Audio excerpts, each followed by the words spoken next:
क्या आप सोच सकते हैं कि किसी अजनबी को खाना डिलीवर करना आपकी जिंदगी की सबसे बड़ी भूल बन सकता है। आज की कहानी किसी भारत के गांव, हवेली या कस्बे की नहीं है, बल्कि टेक्नोलॉजी से भरे देश जापान की है। ये कहानी रोहन नाम के एक लड़के की है, जिसे एक बूढ़ी औरत को खाना पहुंचाना इतना भारी पड़ा कि उसकी जान पर बने। कहानी के अंत में जो हुआ वह सब सुन के आपके होश उड़ जाएंगे।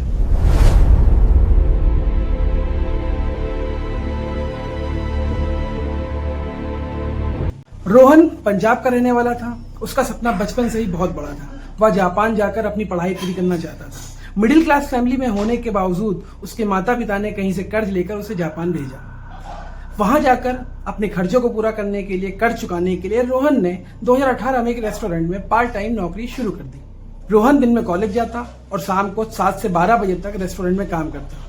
सब कुछ बहुत बढ़िया चल रहा था और उसने अपना आधा कर्जा भी चुका दिया था। लेकिन उसकी लाइफ में मोड़ तब आता है जब साल 2019 में रेस्टोरेंट ने होम डिलीवरी शुरू कर दी।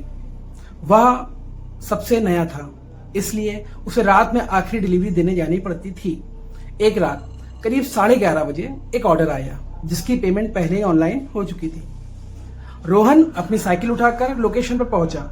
जैसे ही उसने दरवाजा खटखटाया, अंदर से एक 60 साल की बूढ़ी औरत बाहर निकली। वो औरत रोहन को देखकर अजीब सी क्रीपी स्माइल कर रही थी। रोहन ने उसे पार्सल दिया, गुड नाइट कहकर निकल गया। लेकिन रोहन को अजीब तब लगा जब तक वो साइकिल पर पहुंचकर उस औरत से दूर नहीं चला गया। वो औरत उसे वैसे ही देखकर क्रीपी स्माइल कर रही थी। अब यह हर रोज का नियम बन गया था। हर रात ठीक उसी समय पर उसी बूढ़ी औरत का ऑर्डर आता और रोहन भी वहीं जाता।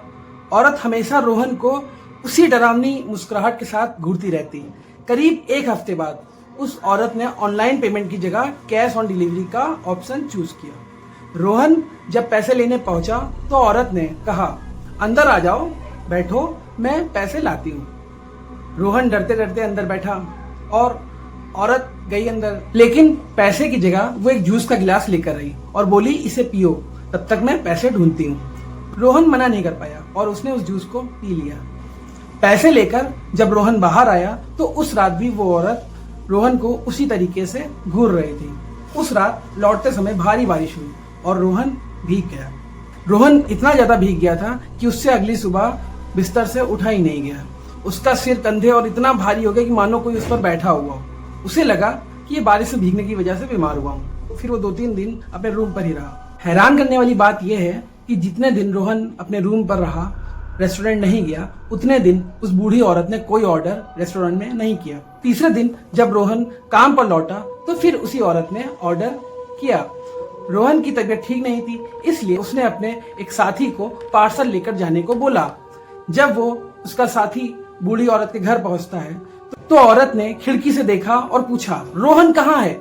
साथी ने कहा, उसकी तबीयत खराब है। लेकिन औरत जिद पर अड़ गई कि मैं पार्सल लूंगी तो सिर्फ रोहन से लूंगी, मुझे और किसी से पार्सल नहीं लेना है। रेस्टोरेंट में सब रोहन का मजाक उड़ाने लगे कि उस बूढ़ी औरत का तो दिल आ गया है रोहन। इतना सब कुछ देखने और सुनने के बाद अगली रात रोहन को मजबूरी में खुद जाना पड़ा। जैसे ही रोहन ने उस औरत को पार्सल पकड़ाया, उसे अपनी उंगली पर एक ऐसा झटका लगा, या ऐसा लगा कि किसी ने उसकी उंगली पर सुई या निडल चुभा दी है। रोहन ने झटके से हाथ पीछे किया, लेकिन उसकी उंगली पर ना तो कोई खून था और ना ही कोई छेद। औरत फिर भी मुस्कुरा रही। उस रात के बाद रोहन के साथ भयानक चीजें होने लगी कि जैसे ही वो आंखें बंद करता, उसे वही बूढ़ी औरत दिखाई देती।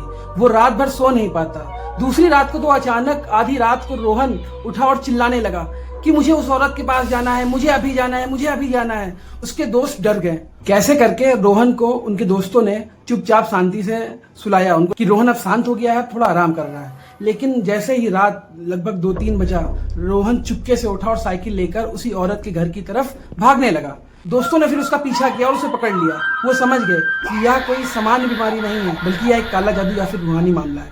अगली सुबह दोस्तों ने थक हार कर जापान की पुलिस से शिकायत दी। पुलिस रोहन और उसके दोस्तों के साथ बूढ़ी औरत के घर पहुंचे। औरत वहां पर बहुत शांत थी और रोहन को देखकर मुस्कुरा रही थी। रोहन वहां पागलों की तरह चीखने चिल्लाने लगा। पुलिस जब उस औरत के घर की तलाशी ली, कमरे के अंदर चारों तरफ ब्लैक मैजिक की सामग्री बिखरी पड़ी थी। वहां एक ऐसी प्राचीन किताब जिसमें इंसान की बलि के बारे में लिखा हुआ था। पूछताछ के बाद उस औरत ने कबूल किया कि कई साल पहले उसके पति की मौत हो गई थी, जिसके बाद वो शैतान की पूजा करने लगी। शैतान ने उससे वादा किया कि अगर वो किसी जवान लड़के की बलि देगी तो उसका पति वापस से जिंदा हो जाएगा, और वो बलि के लिए रोहन को चुन चुकी थी। जो जूस और सुई चुभाने का एहसास उसी काले जादू का एक हिस्सा था। फिर क्या था, पुलिस ने उस औरत को हिरासत में ले लिया। फिर बाद में पता चलता है कि उसके आस पड़ोस वाले लोग भी यही बोलते थे कि उनको लगता था कि वो कुछ अजीब हरकतें करती है। रोहन ने तुरंत वो नौकरी छोड़ दी और उस इलाके से काफी दूर चला गया और कभी उधर मुड़कर नहीं देखा। तो दोस्तों, इस कहानी से हमें सीख मिलती है कि कभी कभी अजनबियों का जरूरत से ज्यादा अपनापन दिखाना किसी बड़े और खौफनाक इरादे का एक हिस्सा हो सकता है। आपको यह कहानी कैसी लगी कमेंट्स करके जरूर बताएं। मिलते हैं जल्दी अगली एक इंटरेस्टिंग और रियल डार्क एक्सपीरियंस के साथ में। तब तक के लिए जय हिंद।